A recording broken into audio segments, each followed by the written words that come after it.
بسم الله الحمد لله والصلاة والسلام على رسول الله وعلى آله وصحبه ومن والاه. اللهم انفعنا بما علمتنا وعلمنا ما ينفعنا وزدنا علما. رب اشرح لي صدري ويسر لي أمري واحلل عقدة من لساني يفقه قولي. سبحانك لا علم لنا إلا ما علمتنا إنك أنت العليم الحكيم. رب يسر ولا تعسر وتمم بالخير. أعوذ بالله من الشيطان الرجيم. بسم الله الرحمن الرحيم. ولو يعجل الله للناس الشر استعجالهم بالخير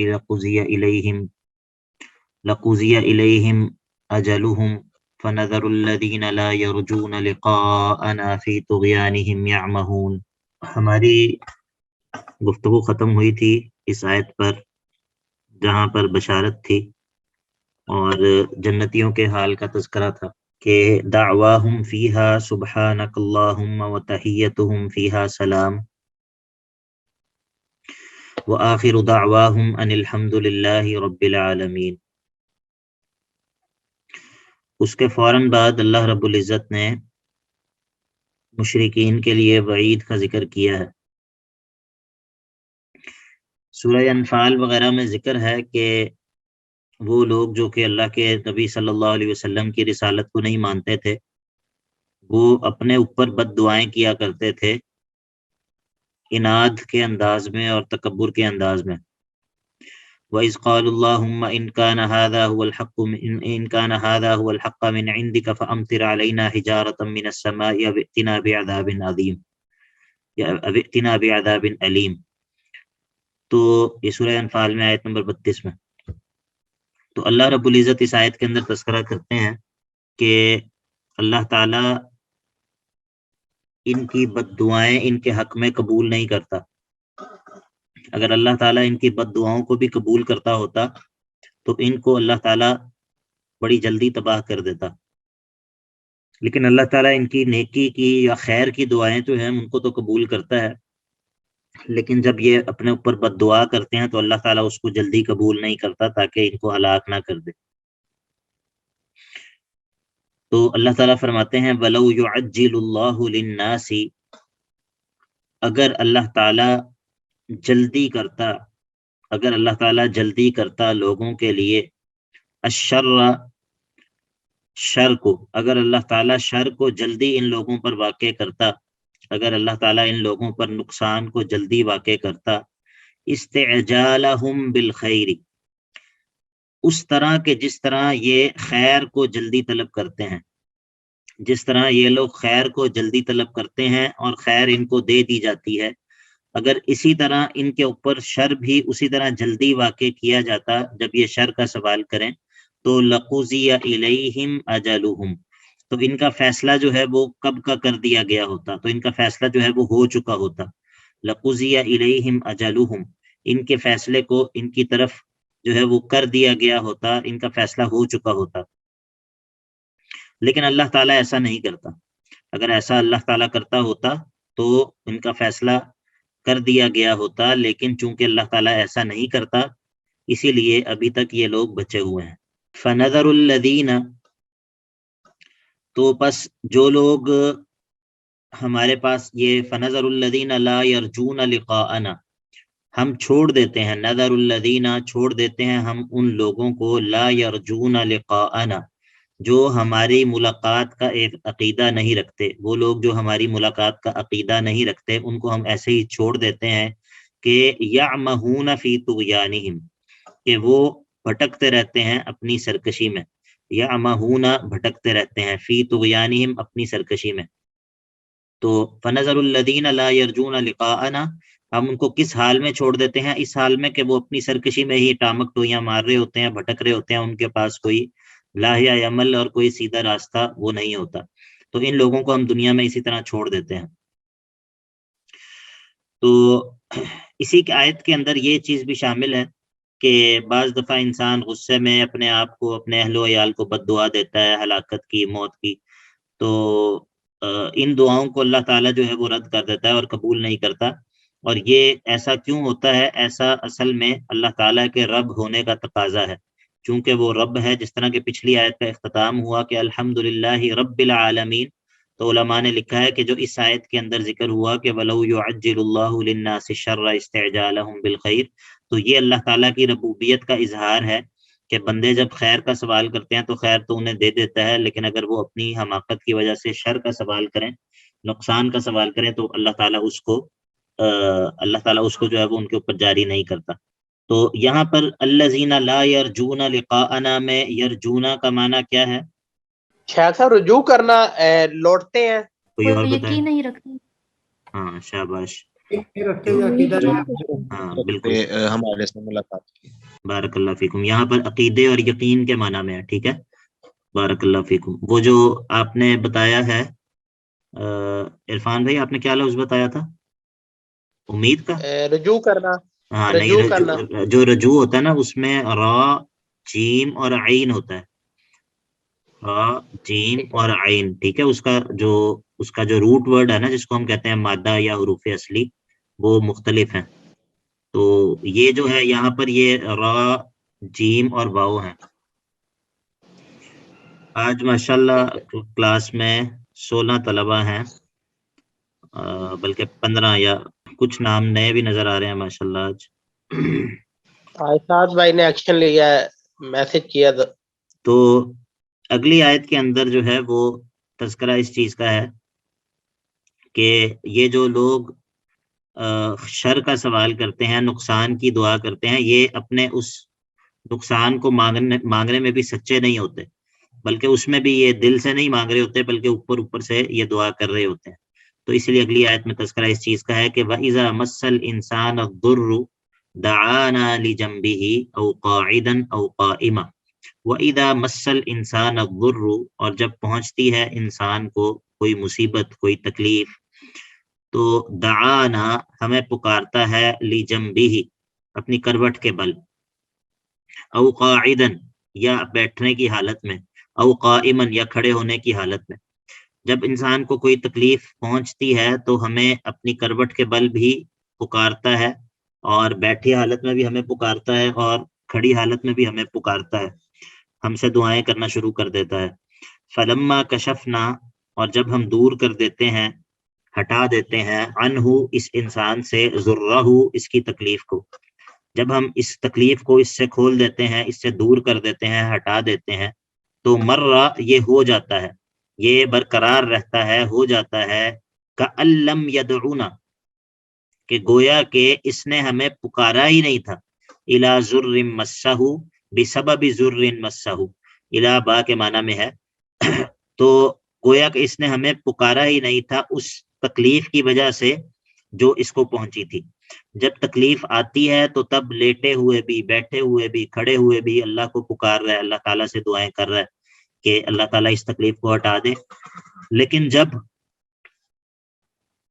اللہ تعالیٰ اس تکلیف کو ہٹا دیتے ہیں تو یہ اس طرح ہو جاتا ہے کہ گویا کہ اس نے کبھی اللہ تعالیٰ کو پکارا ہی نہیں تھا۔ تو اللہ تعالیٰ فرماتے ہیں کذالک زین للمسرفین ما کانوا یعملون، اسی طرح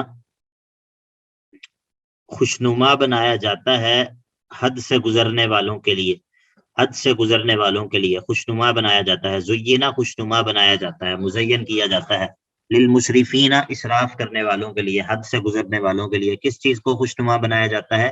ما کانوا یعملون، ان چیزوں کو، ان اعمال کو جو وہ کر رہے ہوتے ہیں، تو ان کے لیے ان کے اس عمل کو خوشنما بنا دیا جاتا ہے کہ جب مصیبت آتی ہے تو تب جو ہے وہ اللہ کو پکار لیتے ہیں، لیکن جب مصیبت گزر جاتی ہے اور حالات بہتر ہو جاتے ہیں تو پھر دوبارہ سے اللہ تعالیٰ کی نافرمانی میں لگ جاتے ہیں۔ اسی طرح کی بات جو ہے وہ سورہ روم کے اندر بھی ہے، آیت نمبر 33 میں، اور اسی طرح سورہ حامیم السجدہ میں آیت نمبر 51 میں بھی اسی طرح کا مضمون ہے کہ یہ منکرین جو ہوتے ہیں یا جو اللہ تعالیٰ کے دشمن ہوتے ہیں، وہ ان کا یہ رویہ ہوتا ہے، جبکہ اس کے برعکس جو ہے وہ ایمان والوں کا رویہ جو ہے وہ اس کے خلاف ہوتا ہے۔ اس کے بعد وَلَقَدْ أَهْلَكْنَا الْقُرُونَ مِنْ قَبْلِكُمْ لَمَّا ظَلَمُوا، اس میں وعید بھی ہے اور تخویف دنیاوی ہے. تخویف دنیاوی اس میں کیا ہے کہ کبھی کبھی تو اللہ تعالیٰ ان کی دعائیں قبول کرتا ہے اور ان کو مہلت دیتا ہے، لیکن مہلت کے بعد جو ہے وہ شرک کا ارتکاب کرنے کی وجہ سے اور رسالت کا انکار کرنے کی وجہ سے ان کی پھر ان کے اوپر ہلاکت جو ہے وہ اللہ تعالیٰ مسلط کر دیتا ہے اور پھر ان کی دعائیں قبول نہیں ہوتی. تو وَلَقَدْ أَهْلَكْنَا الْقُرُونَ مِنْ قَبْلِكُمْ، اور یقیناً ہم نے تم سے پہلے بہت سارے گروہوں کو ہلاک کیا ہے. لما ظلموا، جب انہوں نے ظلم کیا. وجاءتهم رسلهم بالبینات، حالانکہ آئے تھے ان کے پاس رسول بالبینات، روشن دلائل کو لے کر، واضح دلائل کو لے کر ان کے پاس رسول آئے تھے. تو ادھر ہم نکالیں گے فکذبوا،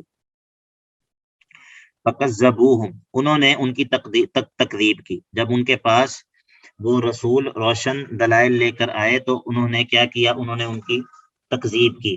وما کانوا لیؤمنوا، اور یہ لوگ ایمان لانے والے تھے ہی نہیں، ایمان لانے والے یہ تھے ہی نہیں. اور کذالک نجزی القوم المجرمین، ہم اسی طرح مجرم قوم کو بدلہ دیا کرتے ہیں، مجرموں کو ہم اسی طرح سزا دیا کرتے ہیں. تو اس آیت کے اندر تخویف دنیاوی ہے کہ جس طرح ہم نے پہلی قوموں کو ہلاک کیا اس وجہ سے کہ وہ انبیاء کی تکذیب کرتے تھے، اور انبیاء جب ان کے پاس واضح اور روشن دلائل لاتے تھے تو ان کو تسلیم نہیں کرتے تھے بلکہ ان کی تکذیب کرتے تھے. تو اسی طرح تمہارے ساتھ بھی ہو سکتا ہے. تو اس کو ہم کہتے ہیں تخویف دنیاوی. ثم جعلناکم خلائف فی الارض من بعدہم، اور جب ان کو ہم نے ہلاک کر دیا، جب ہم نے ان کو پچھلی قوموں کو ہم نے جب ہلاک کر دیا تو اس کے بعد ہم نے کیا کیا، اس کے بعد ہم نے تمہیں زمین کا وارث بنایا. اس کے بعد ہم نے تمہیں زمین کا وارث بنایا، اور تمہیں بھی زمین کا وارث اسی لیے نہیں بنایا کہ کسی استحقاق کی وجہ سے تمہیں زمین کا وارث بنا دیا اور اب تمہاری جو مرضی ہے تم کرتے رہو، بلکہ اب ہم تمہارا دیکھیں گے کہ تم کیا کرتے ہو. پچھلے لوگ زمین کا وارث بنے، اور جب انہوں نے یہ حرکتیں کی، رسولوں کی تکذیب کی، تو ہم نے ان کو ہلاک کر دیا. اب ہم نے تمہیں زمین کا وارث بنایا ہے، زمین کے اوپر اب تمہیں بسایا ہے. اب ہم دیکھیں گے کہ تم کیسا عمل کرتے ہو، اب تمہارے عمل کی کیفیت کو ہم دیکھیں گے. تو اگر تمہارا عمل بھی ویسا ہوا جیسا پچھلی قوموں کا تھا تو تمہیں بھی ہلاک کر دیں گے، اور اگر تم نے جو ہے وہ صحیح عمل کیا تو تم دنیا اور آخرت میں بچ جاؤ گے اللہ تعالیٰ کے عذاب سے. تو کہا کہ ثم جعلناکم، اور پھر ہم نے بنایا تمہیں خلائف فی الارض، خلائف فی الارض، خلیفہ بعد میں آنے والا. خلیفہ کا مطلب ہوتا ہے بعد میں آنے والا، یعنی کہ جب پچھلے لوگوں کو ہلاک کر دیا تو ان کی جگہ تم نے لے لی. اس اعتبار سے کہا خلائف فی الارض، کیونکہ جب پچھلے لوگ جو پہلے اس زمین پہ پچھلے لوگ رہتے تھے، جب وہ ہلاک ہو گئے تو اب ان بعد والوں نے پچھلے والوں کی جگہ لے لی. تو اسی لیے کہا کہ خلائف فی الارض من بعدہم. من بعدہم کے اندر ہم ضمیر کس کی طرف لوٹ رہی ہے؟ جو بتائے گا اس کے لیے انشاءاللہ دعا ہوگی بارک اللہ فیکم کی. مجرمین کی طرف. مجرمین کی طرف، مجرمین کی طرف بھائی. ہاں کذالک نجزی القوم المجرمین. ایک اور آواز بھی آئی تھی، وہ کیا تھی جی؟ کسی اور نے کچھ بتایا تھا، آواز آئی تھی ایک. شیخ میں ہی بتا رہی تھی مجرمین کی طرف ہی. اچھا یہی قول تھا. اور جی اور کوئی قول ہے اس میں؟ اور کوئی موقف؟ ٹھیک ہے جی جن کو ہلاک کیا سر ان کی طرف. ہاں وہ تو جنہوں نے ظلم کی. نہیں یہ مجرمین کی طرف بھی لوٹائی جا سکتی ہے میرا خیال ہے، لیکن جی نور ہیرا بتائیے آپ. القرون جو پیچھے ذکر ہوا ہے، وَلَقَدْ أَهْلَكْنَا الْقُرُونَ. شاباش بارک اللہ فیکم. اصل جواب یہ ہے کہ وہ جن لوگوں کو ہلاک کیا ان کے بعد ان کو تمہیں ہم نے خلیفہ بنایا. یہ جو بات کہی جا رہی ہے کذالک نجزی القوم المجرمین، یہ تو یہ کہا جا رہا ہے کہ ہم مجرموں کو اسی طرح بدلہ دیتے ہیں. ہم مجرموں کو، جو بھی مجرم ہوں ان کو ہم اسی طرح بدلہ دیتے ہیں. لیکن اصل میں من بعدہم سے مراد یہ ہے کہ وہ جو قرون جو پچھلی جنریشنز تھیں، پچھلے جو تھے لوگ جنہوں نے رسولوں کی تکذیب کی اور ہم نے انہیں ہلاک کر دیا، تو ان کے بعد ہم نے تمہیں زمین کا خلیفہ بنایا. ٹھیک ہے, تو بارک اللہ فیکم, اللہ تعالیٰ آپ کو برکت دے. مراد جو ہے بعد ہم ضمیر جو ہے وہ قرون کی طرف لوٹ رہی ہے. لننظر کیف تعملون, اور یہ جو ہم نے تمہیں خلائف بنایا ہے ان کی ہلاکت کے بعد, تو یہ کیوں بنایا ہے, اس کا سبب بیان ہو رہا ہے. اس کا سبب کیا ہے؟ لننظر کیف تعملون, تاکہ ہم دیکھیں کہ تم کیسے عمل کرتے ہو, تاکہ ہم دیکھیں کہ تم کیسے عمل کرتے ہو.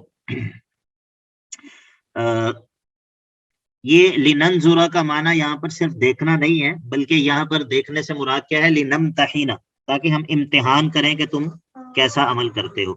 ٹھیک ہے, یہاں پر دیکھنے سے مراد صرف دیکھنا نہیں ہے, مطلب یہ وہی والا دیکھنا ہے کہ میں دیکھوں گا کہ تم کیا کرتے ہو. ٹھیک ہے, تو اس سے مراد کیا ہوتا ہے کہ میں تمہارا جو معاملہ ہے اس کو پرکھوں گا. تو لننظر کیف تعملون, ہم اللہ تعالیٰ کہتے ہیں کہ ہم نے تمہیں خلائف بنایا ان کی ہلاکت کے بعد, تو یہ ایسا اسی لیے کیا تاکہ ہم دیکھ لیں امتحان کے طریقے پر, امتحان کر لیں تمہارا کہ تم کیسا عمل کرتے ہو. اور اس میں یہ بات بھی ہے کہ جب اللہ تعالیٰ کسی قوم کو دنیا کے اندر دے دیتے ہیں, بادشاہت دے دیتے ہیں یا حکومت دے دیتے ہیں, تو اس حکومت کے حصول سے کام ختم نہیں ہو جاتا, یا بادشاہت کے حصول سے کام ختم نہیں ہو جاتا, بلکہ کام شروع ہوتا ہے. اصل امتحان جو ہوتا ہے وہ اس کے بعد ہوتا ہے کہ وہ لوگ کس طرح کیا کام کرتے ہیں, کیا جو ہے وہ کیا عمل کرتے ہیں. اس کے بعد اللہ تعالیٰ فرماتے ہیں وَإِذَا تُتْلَى عَلَيْهِمْ آيَاتُنَا بَيِّنَاتٍ, اس آیت میں بھی وعید ہے منکرین توحید کے لیے اور ان کا قرآن مجید کے ساتھ سلوک. یہ دونوں چیزیں اس آیت کے اندر ذکر ہیں.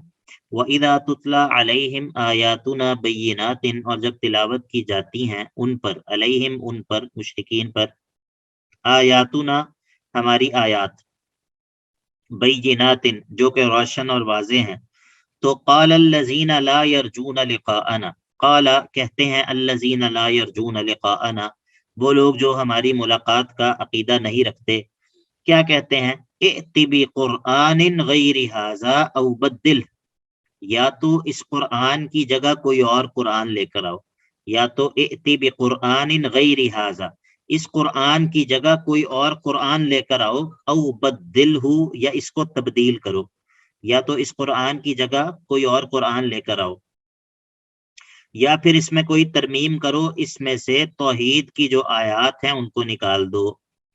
ٹھیک ہے, بدلہ کا معنی کیا ہے کہ اس میں جو توحید کی آیات ہیں ان کو تبدیل کرو, توحید کی آیات کو نکال دو. ٹھیک ہے, یہ ہمیں پتہ چلتا ہے قرآن مجید کی دوسری آیات سے, جیسے سورہ بنی اسرائیل میں ہے, اسی طرح سورہ صاد کے اندر بھی ہے, سورہ زمر کی آیت نمبر 45 میں بھی اسی طرح ہے کہ اصل جو مشرکین کا مسئلہ تھا وہ توحید کی آیات سے تھا, اصل مسئلہ انہیں توحید کی آیات سے تھا. تو مشرکین پر جب اللہ تعالیٰ کی آیات تلاوت کی جاتی ہیں تو وہ کہتے ہیں یا تو اس قرآن کی جگہ کوئی اور قرآن لے کر آؤ, یا تو کتاب ہی کوئی اور لے کر آؤ, یا پھر اسی کتاب میں کچھ تحریف اور تبدیلی کر دو, اس میں سے توحید کی آیات کو ذرا کچھ آگے پیچھے کر دو, توحید کی آیات کو ذرا نکال دو, تو باقی ہم ماننے کے لیے تیار ہیں.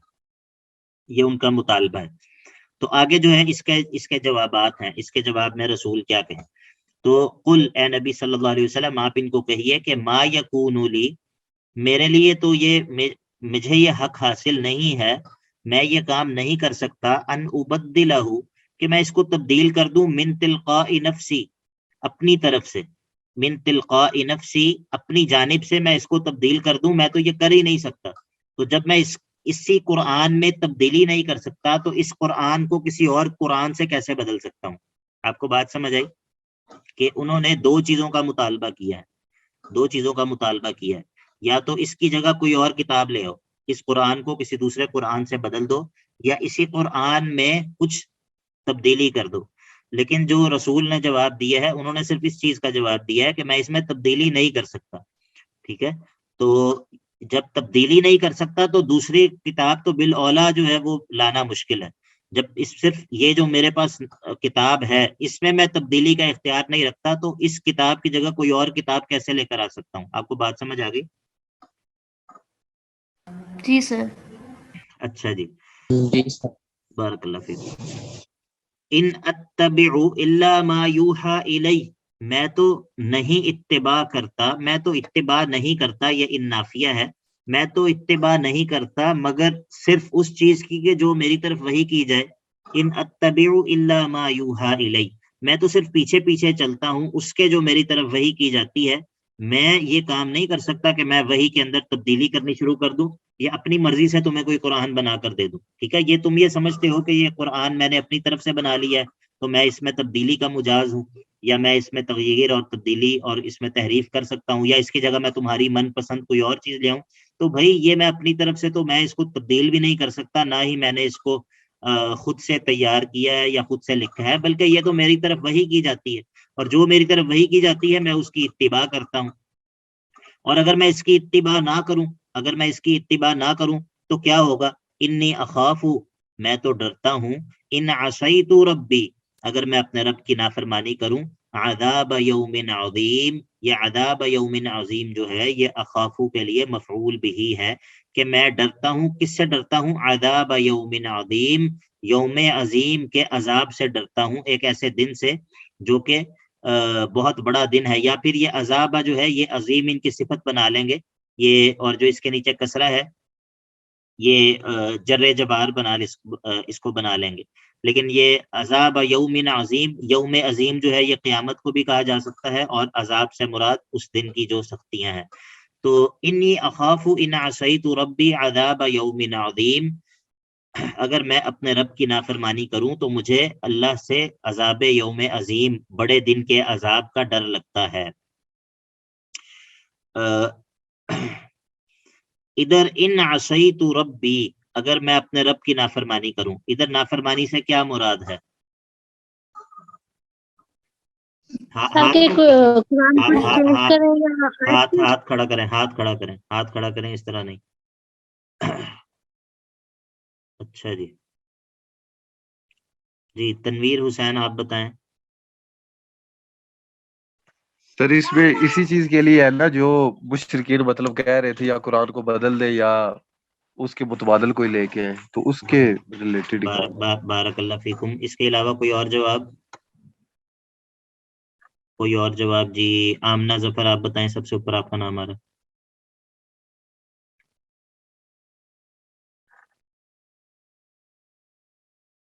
جی آمنہ ظفر آپ بتائیں۔ سر اس میں یہ کہا گیا ہے کہ جو کافی کہہ رہے تھے کہ اس میں سے توحید کی آیات کو نکال کے ان کی جگہ اور آیتیں لکھ لیں، تو اس سے وسلم نے یہ کہا ہے کہ میں ایسی نافرمانی نہیں کر سکتا۔ ٹھیک ہے، بارک اللہ فیکم، آپ نے وہی پہلے والی بات کی ہے جو پہلے بھائی نے کی ہے۔ جی نعیم بھائی آپ بتائیں، اگر کوئی نئی بات ہے تو بتائیں، اگر یہی ہے تو تب بھی بتا دیں۔ جی محمد نعیم بھائی۔ جی استاد جی، پہلی تو یہ ہے کہ قرآن میں سے توحید کی جو آیات ہیں وہ، یا دوسری یہ ہے کہ قرآن نئی کتاب لے کے آئے آپ۔ صحیح ہے جی، اور کوئی بتائے گا کچھ؟ ان عصیت ربی سے مراد کیا ہے؟ ساجد سے مراد یہ اتباع بھی ہو سکتا ہے، جیسے ان اتبع الا ما یوحى الی، کہ میں اتباع نہیں کر سکتا۔ بارک اللہ فیکم، بارک اللہ فیکم، یہ سارم بھائی نے وہ بات بتائی ہے جو میرے دل میں تھی، کہ ویسے وہ بات بھی درست ہے، ان عصیت ربی سے مراد یہ بھی ہو سکتا ہے کہ میں کتاب اللہ میں تبدیلی کروں اگر، یا کتاب اللہ کی جگہ کوئی اور کتاب لے آؤں، یا اس سے مراد یہ بھی ہے کہ ان اتبع الا ما یوحى الی، میں تو صرف اس چیز کی اتباع کرتا ہوں جو میری طرف وحی کی جائے، تو اگر میں اس کے علاوہ کسی اور چیز کی اتباع کروں تو مجھے اس چیز سے ڈر لگتا ہے، اس یوم عظیم کے عذاب سے ڈر لگتا ہے۔ آپ کو بات سمجھ آ گئی؟ تینوں باتیں آپ کو سمجھ میں آ گئی کہ اس سے کیا مراد ہو سکتا ہے؟ جی سر۔ سر تیسری بات کون سی ہے؟ دو تو ہوگی کلیئر۔ ہاں تیسری بات یہ ہے کہ ان اتبع الا ما یوحى الی، یہ کہا نا کہ میں تو صرف اس چیز کی اتباع کرتا ہوں جو میری طرف وحی کی جائے، تو اگر میں کسی اور چیز کی اتباع کروں تو یہ ہوگی معصیت، تو پھر مجھے ڈر ہے، بڑے دن کے عذاب سے ڈر لگتا ہے۔ آپ کو بات سمجھ آ گئی تنویر بھائی؟ ہاں جی سر۔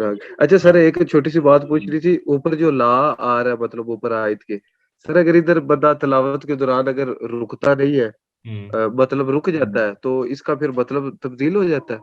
بعض کہتے ہیں مطلب بدل جاتا ہے اس کا۔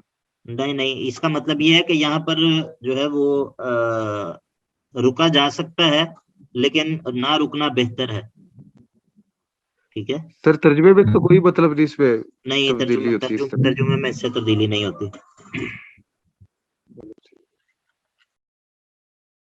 جی اچھا سر تو ایک سوال تھا کہ ایک ہی آیت میں نا 2 مرتبہ آ رہا ہے ان اتبعو ان، ایک یہ ان ہے اور ساتھ ہی انی اخاف ان عصیت جی. ربی، تو اس کا مطلب ہم نے کیا ہے نہیں، ہاں جی. مگر لیکن اس کا مطلب ہم نے کیا ہے اگر جی.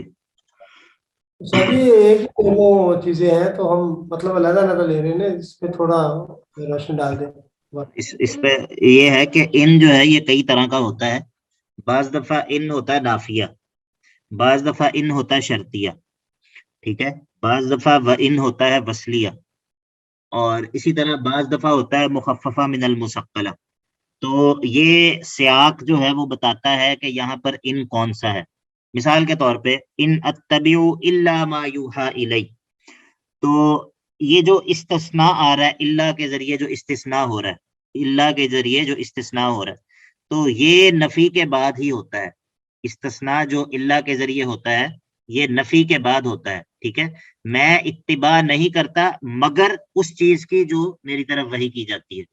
تو یہ استثناء جو ہے یہاں پر یہ قرینہ ہے اس چیز پر کہ یہاں پر ان نافیہ ہے، ٹھیک ہے. یہاں پر ان نافیہ ہے.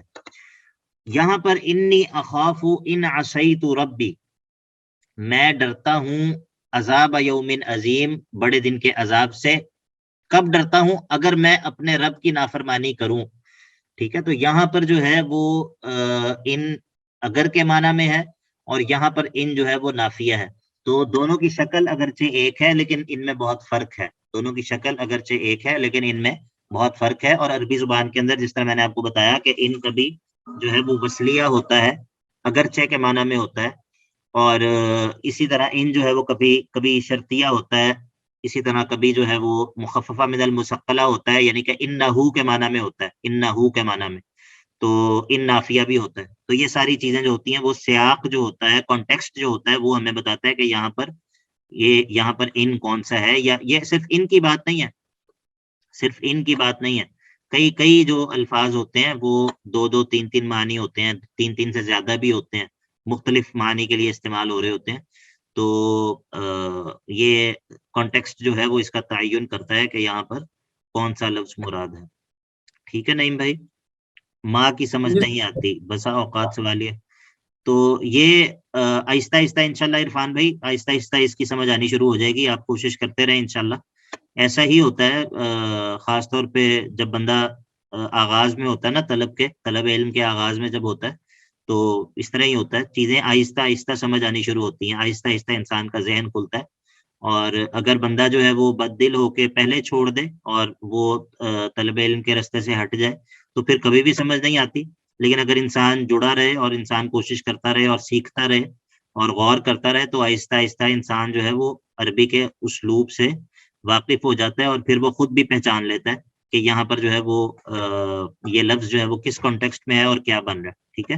لیکن اس میں ٹائم لگتا ہے. ایک دم ایسا نہیں ہوتا کہ ایک دم سے سمجھ آنے لگ جائے کہ یہاں پر ما موصولہ ہے یا ما نافیہ ہے، یا جو ان ہے وہ یہاں پر شرطیہ ہے، یا ان جو ہے وہ نافیہ ہے، وغیرہ وغیرہ. یہ ساری چیزیں جو ہوتی ہیں وہ وقت کے ساتھ ساتھ سمجھ آتی ہیں. جس طرح حروف جارہ کا استعمال ہے کہ کسی جگہ پہ حرف جر کسی معنی میں استعمال ہو رہا ہوتا ہے اور کسی جگہ پہ کسی معنی میں استعمال ہو رہا ہوتا ہے، تو اس کی تعین جو ہوتا ہے وہ سیاق و سباق تعین کرتا ہے کہ یہاں پر کس معنی میں استعمال ہو رہا ہے. ٹھیک ہے. تو یہ وقت کے ساتھ ساتھ یہ چیزیں آتی ہیں. تو قل لو شاء اللہ ما تلوتہ، یہ اسی جواب کا ہی وہی جواب چل رہا ہے جو پیچھے دیا کہ میں اپنی طرف سے اس میں تبدیلی بھی نہیں کر سکتا. میں تو صرف اسی کی اتباع کرتا ہوں جو میری طرف وحی کی جاتی ہے، اور اگر میں اپنی طرف سے تبدیلی کروں تو مجھے تو اللہ سے ڈر لگتا ہے. قل، اے نبی آپ یہ بھی کہہ دیجئے کہ لو شاء اللہ ما تلوتہ علیکم، لو شاء اللہ ما تلوتہ علیکم، اگر اللہ تعالیٰ کو منظور نہ ہوتا، اگر اللہ تعالیٰ کو منظور نہ ہوتا تو ما تلوتہ علیکم، میں تم پر اس کو تلاوت بھی نہ کرتا، میں تم پر اس قرآن کو تلاوت نہ کرتا. ولا ادراکم بہ، اور نہ ہی اللہ تمہیں خبر دیتا اس قرآن کی. اگر اللہ کو منظور نہ ہوتا تو میں نہ تمہارے اوپر یہ قرآن پڑھ سکتا، نہ تمہیں پڑھ کر سنا سکتا، نہ ہی اللہ تمہیں اس کے بارے میں خبر دیتے.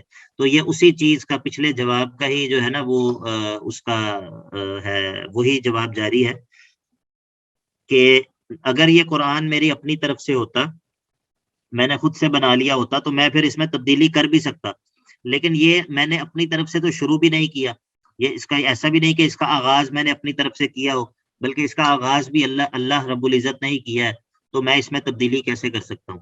اور اگر اللہ نہ چاہتا تو تمہیں اس کے بارے میں خبر بھی نہ دیتا.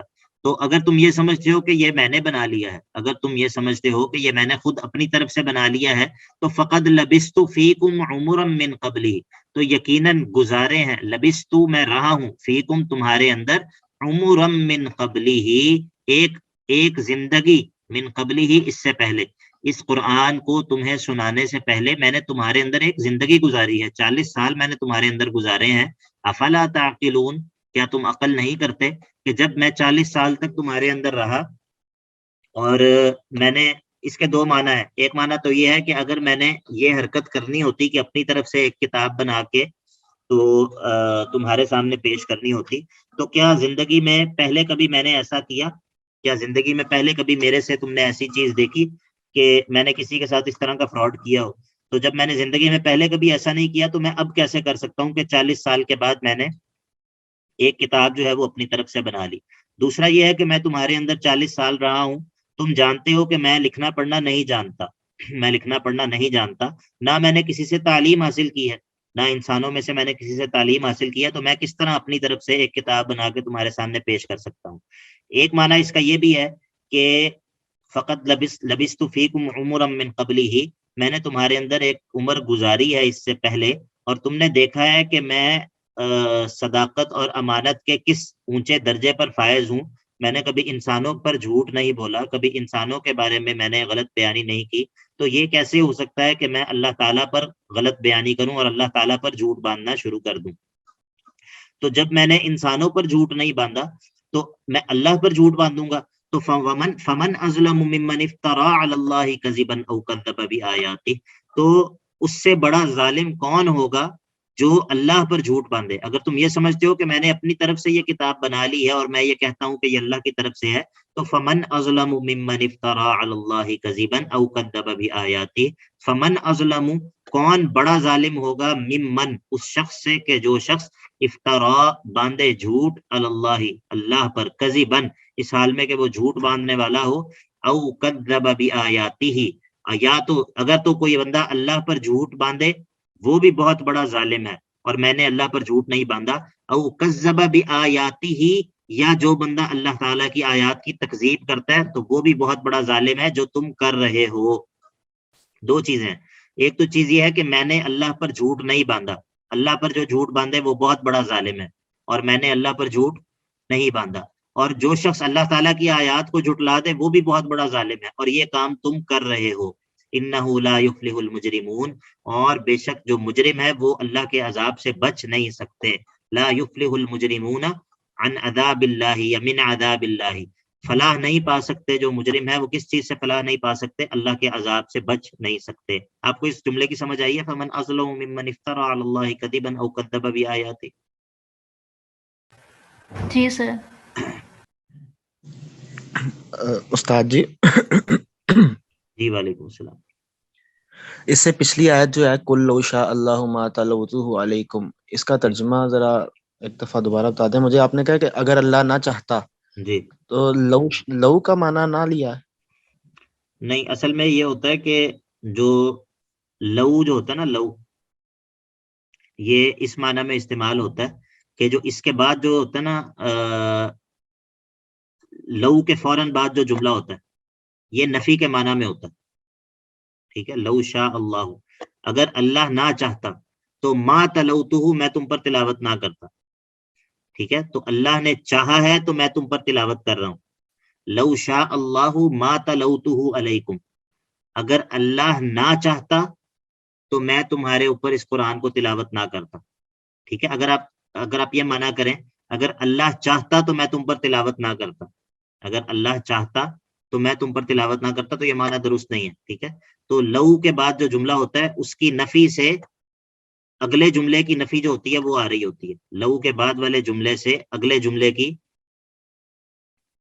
جو نفی ہوتی ہے وہ مقصود ہوتی ہے، ٹھیک ہے. اس لیے لو کی وجہ سے ہم نے یہ ترجمہ کیا. اگر اللہ یہ نہ چاہتا، اگر اللہ نہ چاہتا تو میں تم پر اس قرآن کو تلاوت نہ کرتا، ما تلوتہ علیکم، ٹھیک ہے. جزاک. بارک اللہ فیکم. اچھا جی.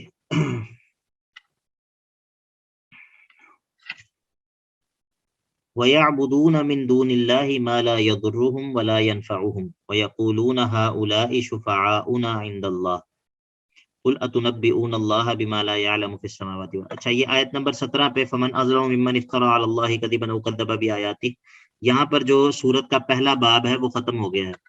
سورت کا پہلا باب یہاں پر ختم ہو گیا ہے. سورت کا پہلا باب ہم نے بات کی تھی کہ 17 نمبر آیت تک ہے، اور اس کے اندر ہم نے ترغیب القرآن تھی، مختلف طریقوں سے وعید تھی، اسی طرح 3 عقلی دلائل کا ذکر تھا توحید پر، اور پھر اس کے بعد بشارت بھی تھی اور وعید بھی تھی. یہ ساری چیزیں پہلے باب کے اندر ہم نے پڑھی تھی. دوسرا جو باب ہے اس سورت کا وہ آیت نمبر 18 سے لے کر آیت نمبر 30 تک ہے، اور اس میں اس سورت کا جو بنیادی دعویٰ ہے، بنیادی دعویٰ کیا تھا اس سورت کا؟ رد شفاعت قہری. تو رد شفاعت قہری سے اس باب کا آغاز ہوگا، اور پھر اس کے اندر جو ہے وہ 5 مختلف وعیدیں ہوں گی، اور دنیا کے فنا ہونے کا تذکرہ ہوگا، اور اسی طرح تخویف اخروی اور تبشیر بشارت اخروی، ان دونوں کا تذکرہ جو ہے وہ اس حصے کے اندر ہوگا. بسم اللہ الرحمن الرحیم. وَيَعْبُدُونَ مِن دُونِ اللَّهِ مَا لَا يَضُرُّهُمْ وَلَا يَنفَعُهُمْ وَيَقُولُونَ هَؤُلَاءِ شُفَعَاؤُنَا عِندَ اللَّهِ قُلْ أَتُنَبِّئُونَ اللَّهَ بِمَا لَا يَعْلَمُ فِي السَّمَاوَاتِ وَلَا فِي الْأَرْضِ سُبْحَانَهُ وَتَعَالَى عَمَّا يُشْرِكُونَ.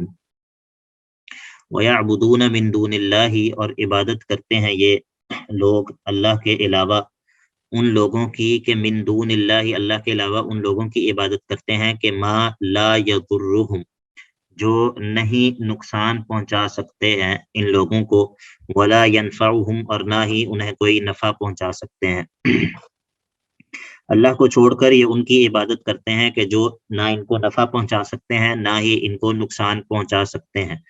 مطلب یہ ہے کہ عبادت اس کی ہوتی ہے، عبادت اس کی ہونی چاہیے جو آپ کو ضرر اور نفع دے سکتا ہو.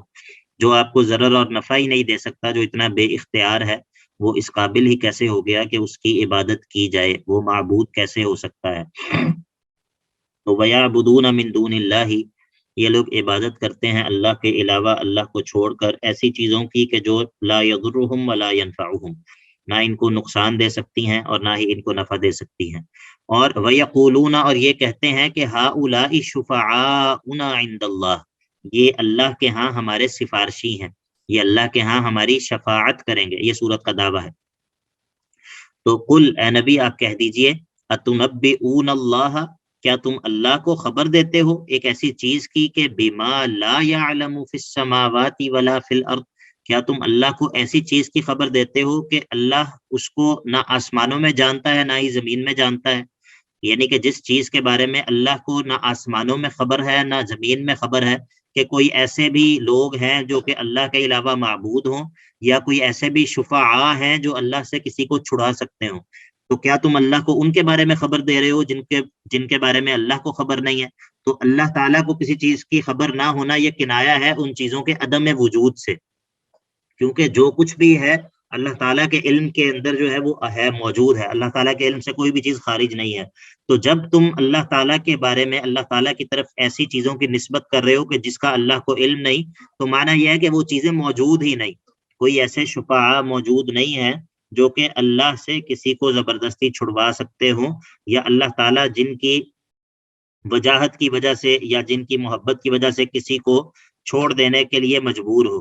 تو اس کا کوئی تصور نہیں ہے. کیا تم اللہ تعالیٰ، جب تم ایسے عقیدے رکھتے ہو کہ فلاں جو ہے وہ ہمیں چھڑوا لے گا اور فلاں جو ہے وہ ہمیں بچا لے گا، تو کیا تمہیں اس بات کی خبر کس نے دی کہ وہ تمہیں چھڑوا لے گا؟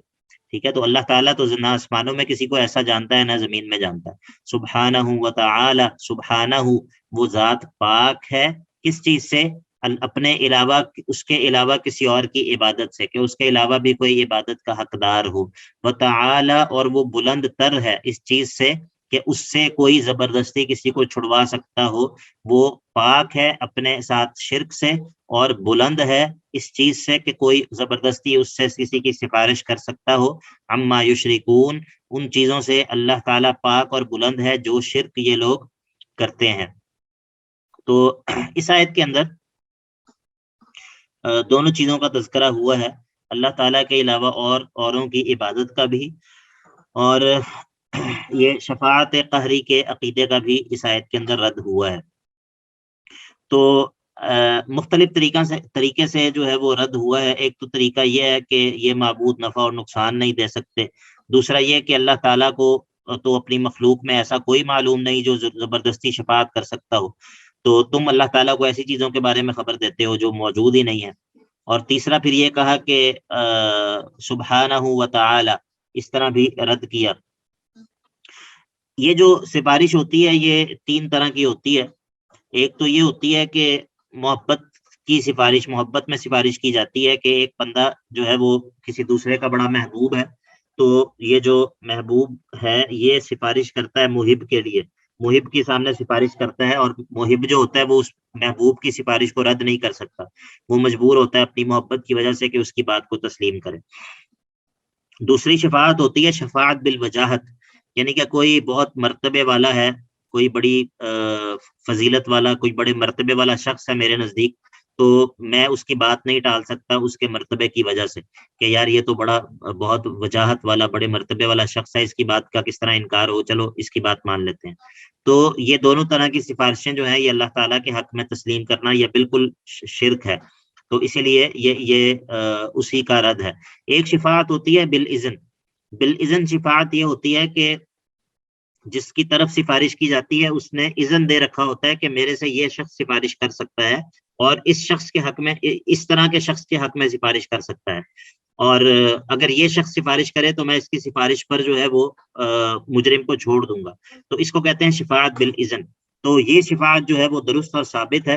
لیکن یہ جو شفاعت قہری ہے، چاہے وہ محبت کی وجہ سے ہو چاہے وہ وجاہت کی وجہ سے ہو، یہ ماننا جو ہے یہ شرک ہے اور یہ جائز نہیں ہے. تو یہ یہاں سے دوسرے باب کا آغاز ہو رہا ہے. انشاءاللہ اگلی کلاس میں ہم اسی آیت سے انشاءاللہ شروع کریں گے اور دوسرا باب پڑھیں گے. کوئی سوالات وغیرہ ہیں تو پوچھ لیجیے.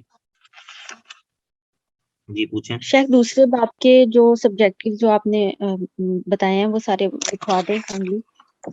جی دوسرے باب کے اندر جو ہے وہ سب سے پہلے شفاعت قہری کا رد ہے، اور اس کے بعد 5 وعیدیں ذکر ہوں گی، اور دنیا کے فنا ہونے کا تذکرہ ہوگا، اور تخویف اخروی اور بشارت اخروی ہوگی.